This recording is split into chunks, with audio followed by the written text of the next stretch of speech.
Good morning for new mini વ્લોગમાં સ્વાગત છે બધાનું. બપોરના 12 વાગી જશે પણ ગુડ મોર્નિંગ કેવું મારું જરૂર છે. પછી સંધુભાઈ યાર આવી ગયો આપણે ચા પીવા. એ તે દાજીની પણ કઈ જગ્યાએ ખબર છે ને, રામચંદ્રભાઈ ફેમસ એક નંબર જગ્યા ને ભાઈ. આપણે આવી ગયા આટીઓ સર્કલ હાંસકોના, કારણ કે કેરીનું બાજકો દેવાનું તો આપણા ભાઈબંધને હતું, કોણી મને નથી ખબર, છતાં બી હું કહી દઉં. પછી આપણે ઘરે જવાનો ટાઈમ થઈ ગયો તો મોલવાળા રોડેથી આપણે સીધી લઈ લીધી ઘરે.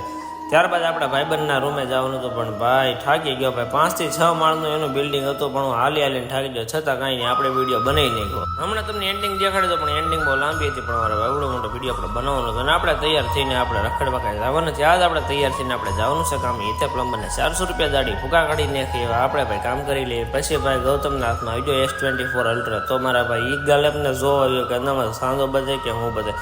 પછી ભાઈબંધ આવી ગયા આપણા ગામડેથી બુલેટ લઈને. તો આપણે થોડી વાર ભાગાશીકી કરવા નીકળી જાય. તો પહેલાં આવી ગયા મેરડીમાના મંદિરે દર્શન કરવા માટે. ખૂબ દર્શન કરી લીધા, બધા દર્શન કરી લીધા. અને આપણા હાથમાં બુલેટ લઈ લીધો. આપણે નાની ઝપકી મરાઈ લીધી ને આપણી પાસે બેસી ગયો તો નીલા એનો વીમો કઢાવેલો તો એ રિસ્ક લઈને મારી પાસે ગાડીમાં બેસી ગયો. પછી ગૌતમને બધા આવી ગયા સ્વીજીમાં શેરવાની લેવા માટે. કોની તો મને નથી ખબર. પછી આવી ગયા જઈ ગયા જેટમાં મોબાઈલ લેવા માટે. મોબાઈલ લીધો નહીં, આપણે લેવાનો હતો ને આપણે ગરીબ છીએ હાવ એટલે હાવ. પછી આપણે કુર્તીને એવું બધું લઈ ગયો ને આપણે નીકળી જઈએ પછી રખડવા. તો ત્યારબાદ ભૂખ લાગી ગઈ તો આપણે બટેટા મૂળા ખાવા આવી જાવ વીકીના. ઘરે જઈને કલાક જેવો આરામ કર્યો તો આપણા ભાઈબંધનો ફોન આવ્યો, એની ગાડી જપ્ત કરી નાખી છે હપ્તાવાળાએ. તો ભાઈ ગાડી સોડાવવા માટે આવી ગયા આપણા પોલીસ સ્ટેશને. ત્યાંથી છૂટી નહીં. પછી આવી ગયા આપણે એજન્સી, પણ ન્યાય કાંઈ થયું નહીં. તો સવારે બધું કાર્યક્રમ થઈ જાય. પછી આપણે ગૌતમને લેવા ગઈ. વિડીયો ગમે તો લાઈક શેર સબસ્ક્રાઈબ કરવાનું બોલતા નહીં. Bye bye.